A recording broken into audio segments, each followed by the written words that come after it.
말레이시아 북부의 평화로운 한 작은 주.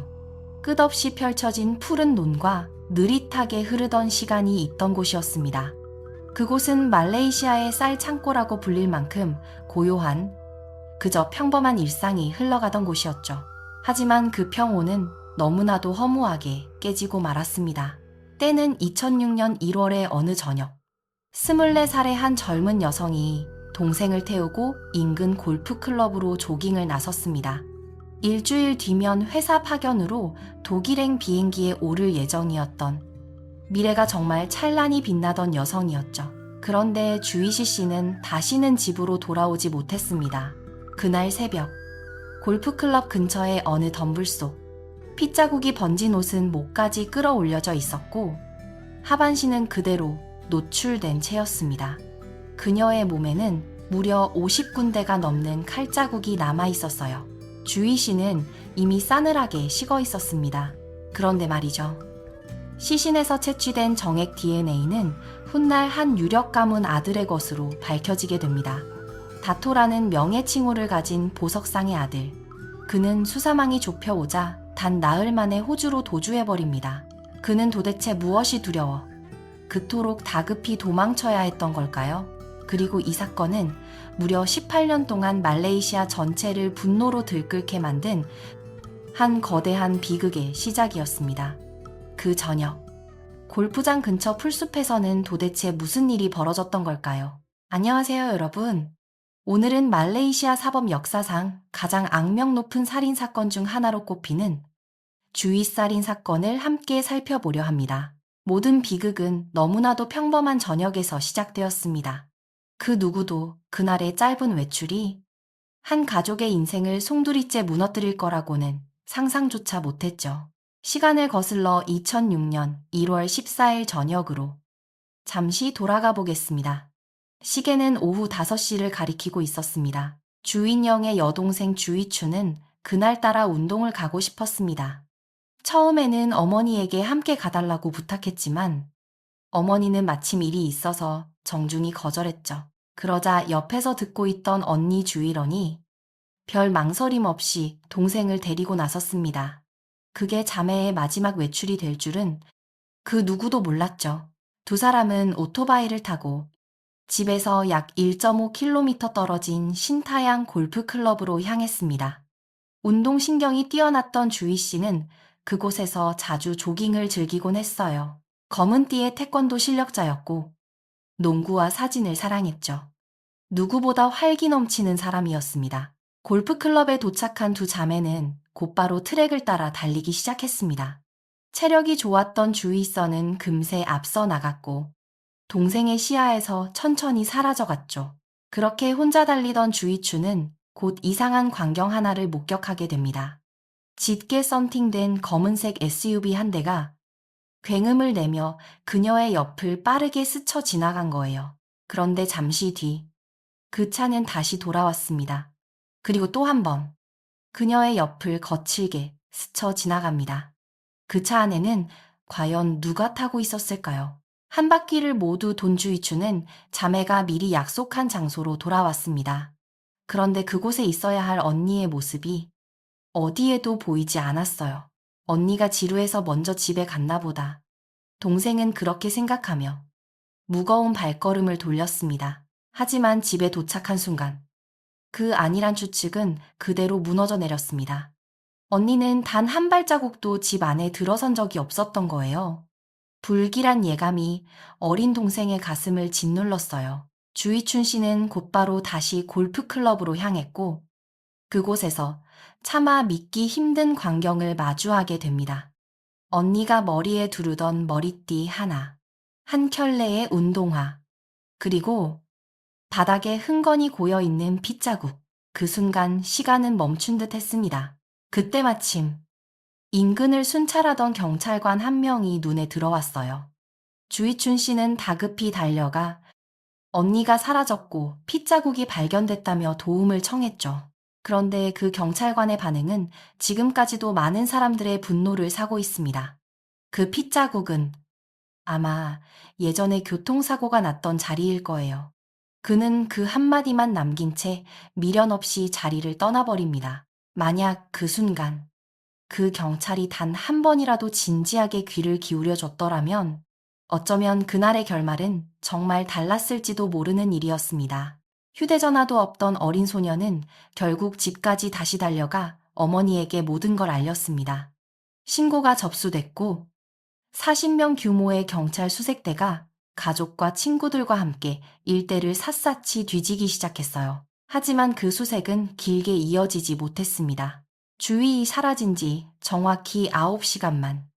새벽 2시 30분. 오토바이를 타고 인근을 지나던 한 행인이 길가의 덤불 사이에서 차마 입에 담기 힘든 것을 발견하게 됩니다. 한 젊은 여성의 시신이었습니다. 피로 물든 상의는 목 위로 끌어올려져 있었고 검은 속옷 외에는 아무것도 입지 않은 채 하반신은 완전히 노출되어 있었습니다. 신고를 받고 도착한 경찰은 곧 그 시신이 실종된 주위 담임을 확인했습니다. 부검 결과는 더욱 충격적이었어요. 머리에는 둔기로 가격당한 흔적이 선명했고 몸 곳곳에는 무려 50군데에 달하는 자상이 발견됐습니다. 결정적인 사인은 목 옆에서 발견된 길이 15cm의 깊고 잔인한 자상이었습니다. 그 한 칼은 뼈가 보일 정도로 깊었습니다. 그리고 또 하나의 끔찍한 사실. 사망 직전 누군가에게 성폭행을 당한 흔적이 너무나 분명했습니다. 한 가족이 자랑스러워하던 그토록 빛나던 24살의 여성. 주이시 씨의 삶은 그렇게 잔혹하게 끝나 있었습니다. 사건은 발생했지만 진실은 여전히 안개 속에 있었습니다. 단서 하나하나가 곧 한 사람의 운명을 결정짓게 될 거였죠. 사건 발생 사흘 뒤 경찰은 첫 번째 수사망을 펼치기 시작했습니다. 신타양 골프클럽에서 근무하던 20살부터 54살까지의 남자 직원 6명이 차례로 경찰서로 연행됐어요. 그들의 몸에서 채취한 DNA가 주희 씨의 체내에서 검출된 정액 샘플과 대조됐어요. 그런데 결과는 모두 일치하지 않았습니다. 경찰은 곧바로 수사 범위를 넓혀 추가로 12명의 남성을 더 조사했어요. 하지만 이번에도 결과는 마찬가지. 단 한 명도 일치하는 사람이 없었어요. 수사는 그렇게 차갑게 식어가기 시작했습니다. 단서가 끊긴 사건 앞에서 경찰도 가족도 무력해질 수밖에 없었죠. 그 무렵 마을에는 이상한 소문 하나가 돌기 시작했어요. 주씨 가족이 진범한테서 거액의 돈을 받고 조용히 합의했다더라. 슬픔에 잠긴 가족에게 그건 두 번째 칼날과도 같은 모욕이었어요. 주일옥의 아버지는 그 소문을 단호하게 부정했어요. 내 딸 목숨을 돈 따위와 바꾸라는 말입니까? 하지만 시간은 잔인했어요. 새로운 진전은 없었고 사건은 결국 미제, 이른바 콜드 케이스로 분류되고 말았습니다. 가족과 시민들은 거리에서 호소문을 들고 외쳤지만 그 외침은 좀처럼 닿지 않았습니다. 그렇게 하루, 또 하루, 무심한 시간만 흘러갔습니다. 가족의 가슴 한편에는 어떤 답도 받지 못한 거대한 공백만이 남아있었어요. 그렇게 무려 3년이라는 시간이 허망하게 지나가 버립니다. 그리고 2009년의 어느 날 모두가 잊어가던 그 차가운 파일이 다시 펼쳐지게 됩니다. 한 명의 이름이 모든 걸 송두리째 흔들어 놓는 순간이 다가오고 있었습니다. 그녀는 어떤 사람이었을까요? 그리고 그는 어떤 인생을 살아온 남자였을까요? 이제 두 사람의 이야기 속으로 한 걸음 더 들어가 보겠습니다. 주희 씨는 1981년에 태어났습니다. 6남매 중 셋째였죠. 아버지 주야서우 씨는 평생 묵묵히 일해온 목수였고 어머니 림춘유 씨는 6아이를 키워낸 강인한 가장이었어요. 가족은 케다주의 한 낡은 정부 임대, 아파트에서 결코 풍족하다고는 할 수 없는 살림을 꾸려가고 있었어요. 하지만 주희액은 그 가난한 환경 속에서도 결코 꺾이지 않는 아이였습니다. 주희 씨는 6남매 중 유일하게 대학에 진학한 가족의 자랑이었습니다. 말레이시아 북부대학교에서 경영학 학사 학위를 받으며 자신만의 길을 만들어가고 있었죠. 큰 키에 흰 피부, 그리고 누구에게나 환한 미소를 건넸던 사람. 친지들 사이에서는 동네에서 가장 아름다운 아가씨라고 불리던 그런 여성이었죠. 사진 찍기를 좋아했고 농구 코트를 누볐으며 태권도는 검은띠 실력자였어요. 체력 단련을 위해 거의 매일 집 근처 공원과 골프장 트랙을 달리곤 했어요. 그곳이 훗날 운명을 가르는 비극의 무대가 될 줄은 그 누구도 알지 못한 채 말이죠. 대학을 졸업한 후 한 공장의 마케팅 부서에 입사했고 회사는 그 능력을 정말 높이 사고 있었어요. 그래서 회사는 그녀를 독일로 파견해 직접 교육까지 받게 할 계획을 세웠죠. 주희 씨의 미래는 그야말로 활짝 열려 있었습니다. 그런데 그 독일행 비행기에 오르기 단 일주일 전 모든 것은 한순간에 끝나버렸어요. 주희 씨의 시간은 그렇게 24살에서 영원히 멈추고 말았습니다. 그렇다면 주희 씨의 몸에서 발견된 DNA의 주인공은 과연 어떤 인물이었을까요? 그의 이름이 수사 선상에 떠오른 건 사건 발생 3년 뒤인 2009년이었습니다. 그해 경찰은 콜드 케이스 파일을 다시 꺼내들고 용의자 명단을 처음부터 다시 훑기 시작했어요. 그리고 새롭게 채취된 DNA 샘플들 가운데 결정적인 일치를 보이는 한 사람이 등장합니다. 주희천의 체내에서 검출된 여러 개의 정액 샘플과 한 남성의 DNA가 정확히 들어맞은 거예요. 그런데 여기서 반드시 짚고 넘어가야 할 사실이 하나 있습니다. 그런데 시신에서는 그 남성과 일치하지 않는 또 다른 DNA 역시 함께 검출되어 있었어요. 이 한 줄의 사실이 훗날 사건 전체의 흐름을 완전히 뒤집게 됩니다. 그렇게 떠오른 인물은 당시 28살의 남자, 바로 샤릴 자말루딘이었습니다. 그의 배경은 결코 평범하지 않았어요. 그의 아버지는 다토라는 명예 칭호를 가진 자말루딘이라는 이름의 지역 유력 보석상이었어요. 오팔과 운석, 진귀한 보석으로 만든 장신구를 다루며 호주 퍼스와 말레이시아를 오가던 부유한 사업가였죠. 다토라는 칭호는 술탄이나 국가 원수가 부여하는 명예로운 자귀예요. 그건 곧 사회적 지위와 인맥, 보이지 않는 영향력의 상징이기도 했죠.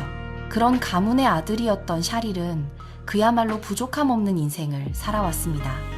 사건 당시 그는 사건 현장과 그리 멀지 않은 곳에 살며 자동차 딜러로 일하고 있었어요. 이미 결혼해 한 아이의 아버지였던 그는 겉보기엔 평범한 한 가정의 가장이었어요. 하지만 그 평범함 뒤에는 짙은 어둠이 도사리고 있었던 거죠. 처음 경찰이 DNA 채취를 요구했을 때 샤릴은 의외로 협조적인 태도를 보였어요. 너무 차분한, 어쩌면 너무 침착하다 싶을 정도였죠. 그런데 채취가 끝난 지 정확히 나흘 뒤 그는 가족이 마련한 보석금으로 풀려납니다. 그리고 같은 날 그는 바로 호주행 비행기에 올랐어요. 무엇이 그를 그토록 다급하게 만들었을까요? 호주에 도착한 샤릴은 곧 영주권까지 취득하며 사실상 다시는 말레이시아 땅을 밟지 않을 계획이었던 것으로 보였어요. 경찰은 그를 수배 명단에 올렸지만 그뿐이었어요. 그렇게 또 시간이 흘러 2012년 1월 17일 주이텀의 사망 6주기가 지난 지 단 사흘, 그날 그 누구도 상상하지 못한 일이 벌어집니다. 사라졌던 샤릴이 돌연 퍼스에서 말레이시아로 향하는 비행기에 오른 거예요. 그가 공항 게이트를 채 빠져나오기도 전에 잠복해 있던 경찰들이 그를 그 자리에서 체포했습니다. 그에게 적용된 혐의는 단 하나, 주이태 살인 혐의였습니다. 그 혐의가 인정될 경우 그가 직면해야 할 형벌은 단 하나, 사형이었습니다. 2013년 2월 25일 사건은 마침내 법정으로 올라섰습니다. 알로르스타르 고등법원의 피고석에 선 샤릴. 방청석은 발 디딜 틈 없이 가득 찼고 사회의 시선은 온통 그 한 사람에게 쏠렸죠. 검찰이 손에 쥔 가장 강력한 무기는 단연 DNA였습니다. 주이숀 씨의 체내에서 발견된 여러 정액 샘플 중 절대 다수가 샤릴의 것과 정확히 일치했기 때문이었죠. 거기에 더해 결정적인 증언이 추가됩니다. 사건 당일 동생 주이춘의 눈앞을 굉음을 내면서 2번이나 스쳐 지나갔던 그 검은 SUV. 그 차종은 기아의 다용도 SUV였고 차량 등록자의 이름은 다름 아닌 샤릴 자말루딘이었습니다. 법의학자 모하맛 수하니는 법정에서 더욱 충격적인 사실을 밝혔습니다. 주희 씨는 먼저 둔기에 머리를 가격당한 뒤 반쯤 의식이 남은 상태에서 일어선 채로 목에 칼을 맞았어요. 그렇게 과다출혈로 숨을 거두었습니다. 흉기는 양날의 칼이었을 가능성이 매우 높다고 그는 증언했어요. 모든 정황이 한 곳을 가리키고 있었어요. 그런데 2013년 6월 1심 법원은 전 국민이 입을 벌리게 만드는 판결을 내립니다. 표면적 증거 불충분, 살인 혐의 무죄, 즉시 석방. 그 짧은 한 문장이 모든 걸 다시 원점으로 되돌려 놓았습니다. 판사가 제시한 이유는 이러했어요.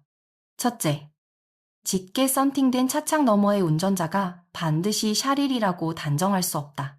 둘째, 그녀의 몸에서 발견된 5개의 DNA 중 일치한 건 4개에 불과하다. 셋째, DNA는 성관계의 존재만을 입증할 뿐, 그가 곧 살인범이라는 증거는 되지 못한다. 결국 다른 인물이나 집단 범행의 가능성을 배제할 수 없다는 것이었어요. 판결문이 낭독되던 그 순간이었습니다. 방청석에 앉아있던 주임안의 아버지는 그대로 무너져 내렸습니다. 비통함을 이기지 못한 채 법원 발코니 난간 위로 몸을 던지려 했어요. 다행히 곁에 있던 한 기자가 그의 몸을 붙잡았기에 또 다른 비극은 가까스로 막을 수 있었어요. 그리고 그 시각 법정 반대편 샤릴은 마치 모든 결말을 알고 있었다는 듯 웃고 있었어요. 가족과 한껏 포옹을 나누며 유유히 법원 문을 나섰죠. 한쪽은 절벽 위에서 무너지고 다른 한쪽은 미소를 머금고 걸어나가던 그날의 풍경. 그 잔혹한 대비 앞에 나라 전체가 분노로 들끓기 시작했습니다. 사람들은 묻기 시작했어요. 도대체 어떻게 보석으로 풀려난 살인 용의자가 그토록 손쉽게 국경을 넘을 수 있었는가? 왜 검찰은 강간 혐의로 그를 기소조차 하지 않았는가? 체포된 피고인의 DNA가 일치하는데 단지 또 다른 DNA가 함께 검출됐다는 이유만으로 무죄가 가능한가? 그 또 다른 DNA의 주인은 도대체 누구였단 말인가? 그 어떤 질문에도 명쾌한 답은 돌아오지 않았습니다. 그리고 그 침묵 위로 단 한 문장의 의심이 천천히 떠올랐어요. 돈과 권력이 사법의 저울을 기울인 것은 아닌가? 시민들은 그저 가만히 있지 않았습니다. SNS를 중심으로 자발적인 운동이 일어났고 수천 건의 진정서가 경찰에 쏟아졌습니다. 주의설에게 정의를 돌려달라는 서명운동은 전국적으로 무려 8만 명 이상의 동참을 이끌어냈습니다. 한 집회에서는 중국 전설 속 청렴한 판관 포청천의 의상을 입은 시민이 헌화하면서 외쳤어요. 부디 이 땅에도 진짜 정의가 한 번이라도 모습을 드러내기를. 그리고 가족은 말레이시아 법조계의 전설로 불리던 카르파싱 변호사를 대리인으로 선임합니다. 정의를 위해서라면 한 발자국도 물러서지 않던 그 노 변호사가 주씨 가족의 새로운 희망이 되어 주었어요. 하지만 운명은 잔인할 만큼 가혹했습니다. 2014년 사건이 마무리되기도 전에 카르파싱은 교통사고로 갑작스럽게 세상을 떠나고 맙니다. 그의 뜻은 아들 람카르파싱에게 그대로 이어졌어요. 시민들의 분노는 결국 사법체계를 움직이기 시작했습니다. 2013년 7월, 검찰은 마침내 무죄 판결에 대한 항소를 제기합니다. 부검찰관은 법정에서 한치의 흔들림도 없는 목소리로 반박을 시작했습니다. 주의체의 체내에서 채취된 DNA 샘플의 절대 다수는 피고인 샤릴의 것이었습니다. 그 사실 하나만으로도 그가 이 사건과 무관할 수 없다는 결정적 증거였습니다. 일부 다른 DNA가 함께 검출된 점에 대해서도 검찰은 명확한 답을 내놓았어요. 피해자의 시신은 야외에 수시간 방치되어 있었고 그 과정에서 환경 오염이 발생했을 가능성이 높습니다. 결코 다수의 공범이 존재했다는 증거가 될 수 없다는 것이었죠. 그리고 검찰은 가장 날카로운 한 줄을 던졌어요. 결백한 사람이 어째서 수사망이 좁혀오자마자 호주로 도피했단 말입니까? 그 질문 앞에 피고인 측은 변변한 답을 내놓지 못했습니다. 2014년 10월 항소 법원은 검찰의 손을 들어주었습니다. 이전의 무죄 판결은 파기됐고 사건은 다시 재판정으로 돌아갔습니다. 그리고 이번에는 샤릴 본인이 직접 법정에 서서 자신을 변호해야만 했어요. 같은 해 12월 그는 다시 피고석에 섰어요. 그리고 이번에 그가 풀어놓은 이야기는 듣는 사람으로 하여금 실소를 자아내게 만들 정도였어요. 그는 이렇게 진술했어요. 그날 영상을 보다가 욕망을 참을 수 없었습니다. 그래서 빈이라는 친구에게 부탁해 여성을 한 명 소개받았습니다. 조건은 20살 정도의 비말레이계 여성이었습니다. 그리고 그 다음날 친구가 한 여성을 데려왔다고 합니다. 그가 가리킨 여성의 이름이 다름 아닌 주이줌이었습니다. 두 사람은 골프클럽 근처에서 만났고 피해자의 동의하에 차 안에서 관계를 가졌다고 그는 주장했어요. 그것도 안전장치 하나 없이 단 5분 만에 끝난 거래였다는 거죠. 그리고 그는 그 대가로 356 링깃을 지불했다고 진술했어요. 그 후 그녀는 혼자 떠났습니다. 그게 제가 그녀를 본 마지막이었습니다. 그리고 그는 곧바로 어머니의 전화를 받고 골프클럽으로 어머니를 모시러 갔다고 덧붙였어요. 자신은 다음날 신문을 보고서야 피해자가 죽었다는 사실을 알게 됐다는 거죠. 그리고 친구 B는 그날 이후로 연락이 닿지 않았다고도 했어요. 검찰은 그 모든 진술을 단숨에 무너뜨렸어요. 첫째, 백주 대낮에 도로변에서 성매매가 이루어진다는 것 자체가 비상식적이었습니다. 둘째, 한발 양보해서 그녀가 성매매 여성이었다고 가정하더라도 안전장치 없이 거래했다는 주장은 도무지 납득할 수 없었어요. 그리고 가장 결정적인 한 방. 2012년 샤릴의 아버지 자말루딘이 경찰에서 자필 서명까지 남기며 진술한 한 장의 조서. 그 안에는 충격적인 내용이 담겨 있었어요. 저와 아내는 아들이 흉기를 처리하는 것을 도왔습니다. 그 흉기는 한 야시장의 쓰레기통에 버려졌습니다. 그뿐만이 아니었습니다. 사건 당일 샤릴이 몰았던 그 검은 SUV 역시 그들은 곧바로 처분해버렸다고 했어요. 그런데 정작 법정에선 자말루딘은 자신의 그 자필 진술을 완전히 뒤집었습니다. 저는 사건에 대해 아무것도 모릅니다. 차를 판 것은 단지 더 좋은 차로 바꾸기 위함이었습니다. 그 명백한 모순 앞에서 법관은 그의 번복된 진술을 모두 증거로 받아들이지 않았죠. 2015년 8월 9일 마침내 법정에는 단호한 한마디가 울려 퍼졌습니다. 피고인 샤릴 자말루딘에게 살인 혐의에 대한 유죄를 선고한다. 형은 교수형. 하지만 그것이 사건의 진정한 끝은 아니었습니다. 사형 판결이 떨어진 그날, 주씨 가족은 잠시나마 안도의 숨을 내쉬었습니다. 하지만 마음 한구석에는 결코 사라지지 않는 불안이 자리 잡고 있었어요. 혹시 그가 다시 한번 빠져나갈 수 있는 건 아닐까? 그리고 그 불길한 예감은 슬프게도 곧 현실이 되어갔습니다. 샤릴은 결코 순순히 운명을 받아들이지 않았어요. 그는 2016년과 2018년 두 차례에 걸쳐 항소를 제기했습니다. 하지만 두 번 모두 그의 항소는 기각됐어요. 사건은 그렇게 마침내 끝나는 듯 보였습니다. 그런데 2018년 10월 말레이시아 사회 전체를 흔드는 거대한 변화의 바람이 불어옵니다. 정부가 의무적 사형제도의 전면 폐지를 추진하기 시작한 거예요. 이건 사형 자체를 없애는 게 아니라 판사에게 감형의 재량권을 부여하는 제도였어요. 기존 법에서 살인죄가 인정되면 그 형벌은 무조건 사형이었지만 이제는 최소 30년의 징역과 채찍형으로 감형이 가능해진 거예요. 그리고 그 변화는 곧 1100명에 달하는 사형수의 운명을 바꾸어 놓게 됩니다. 한쪽에서는 피해자의 가족이 또 한 번 무너졌고 다른 한쪽에서는 샤릴이 또 다른 희망을 품기 시작했어요. 2023년 4월 말레이시아는 정식으로 의무적 사형제도를 폐지했고, 같은 해 7월부터 효력이 발생했어요.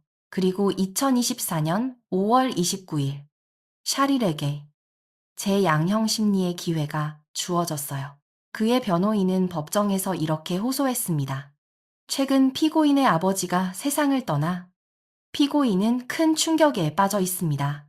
또한 수감 생활 동안 모범적인 태도를 보이며 깊은 반성의 빛을 보이고 있습니다. 그는 형량을 30년에서 40년 사이의 징역으로 감형해 줄 것을 요청했어요. 검찰은 단호하게 반박했죠. 피해자는 백주 대낮 공공장소에서 잔혹하게 납치, 강간, 살해되었으며 마지막 순간까지 모든 존엄을 빼앗긴 채 버려졌습니다. 이는 유례를 찾아보기 힘든 극도로 잔혹한 사건입니다. 같은 날 말레이시아 연방법원의 새 판사는 한 목소리로 결론을 내렸어요. 백주 대낮에 사회의 양심을 송두리째 뒤흔든 이 잔혹한 범죄에 대해 합당한 형벌은 오직 하나, 사형뿐입니다.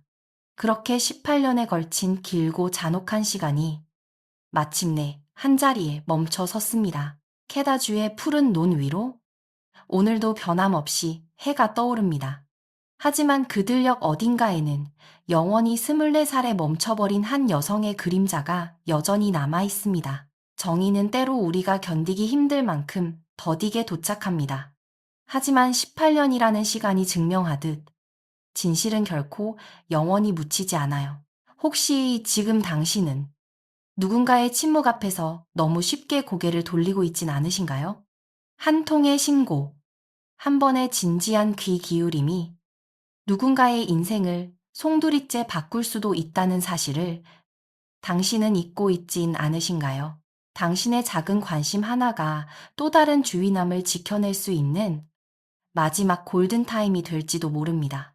부디 오늘 하루도 당신과 당신이 사랑하는 이들이 안전하고 평온하시기를 바랍니다. 우리 다음 시간에 또 만나 뵙겠습니다.